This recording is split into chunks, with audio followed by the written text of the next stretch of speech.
Bien, bonjour à tous et bienvenue pour ce rendez-vous qui est presque devenu hebdomadaire.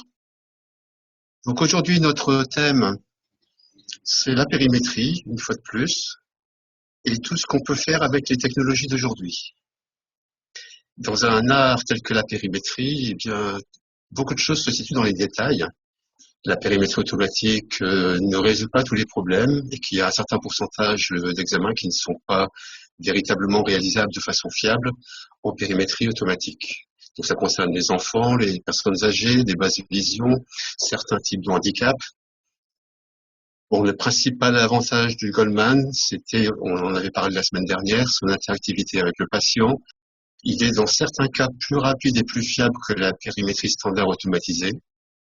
L'inconvénient étant bien sûr qu'il doit être réalisé par une personne expérimentée. Alors, je vais reprendre différentes étapes et voir dans quelle mesure les technologies d'aujourd'hui peuvent apporter un plus. Un premier élément, c'est l'installation du patient et le cache-œil. Et je me suis rendu compte que finalement, le petite chose qu'on a mise en place sur la machine actuelle pouvait avoir un intérêt. Donc, il y a d'abord ce cache-œil.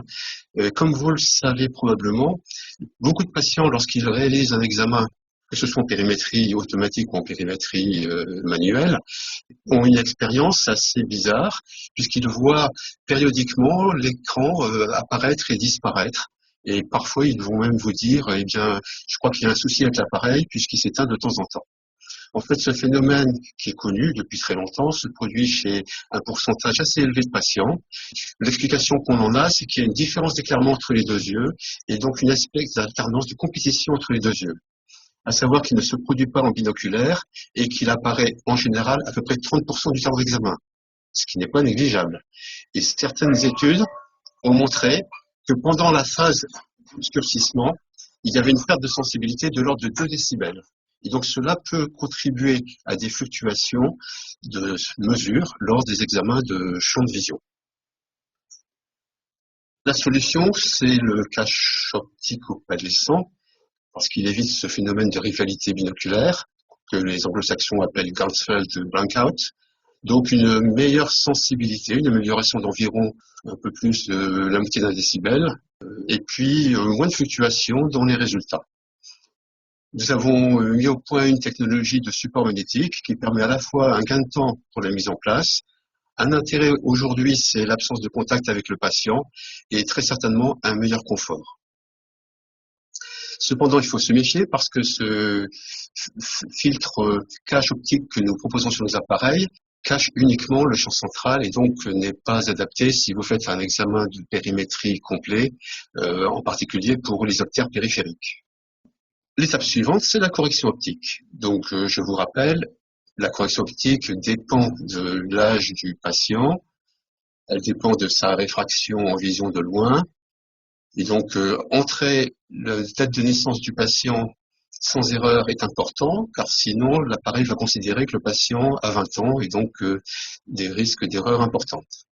Donc ça, c'est défini au départ lors de l'installation, puisque vous pouvez indiquer dans l'appareil la réfraction en vision de loin et il va vous donner automatiquement la valeur de correction à utiliser.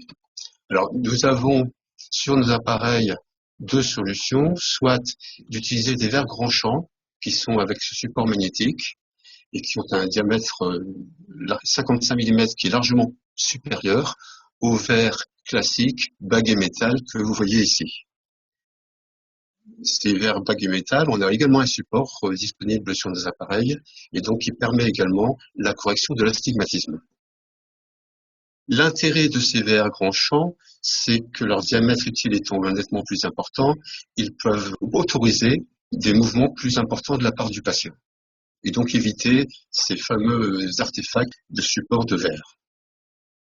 L'inconvénient, c'est que comme ils sont de taille plus importante, eh bien leur coût est plus élevé et donc on ne peut pas avoir de boîte de verre aussi complète que ce qu'on aurait avec les baguettes métal, ce qui fait que généralement on ne corrige pas l'astigmatisme autrement qu'en appliquant la fameuse formule, la moitié du cylindre. L'étape suivante, c'est positionner le patient. Donc, je vous rappelle que sur le Mount CV1, il y a 3 positions de la mentonnière. ce qui n'est pas le cas de la plupart des périmètres du marché. Une position pour l'œil droit qui permet, par un décalage du point de fixation de 15 degrés par rapport au centre de la coupole, d'explorer le champ du côté temporal jusqu'à 105 degrés. En position binoculaire, le point de fixation est bien sûr au centre, ce qui correspond donc à une étude du champ entre moins 90 et plus 90. Et pour l'œil gauche, cette fois-ci, le point de fixation sera décalé de 15 degrés par rapport au centre de la coupole. Le centre, c'est là où on place la caméra, qui est donc en coïncidence avec l'attache aveugle. Une fois qu'on a fait le choix de l'œil, la mentonnière va se positionner automatiquement. Par contre, on peut amener une correction fine parce qu'il faut quand même que l'œil soit situé dans ce rectangle.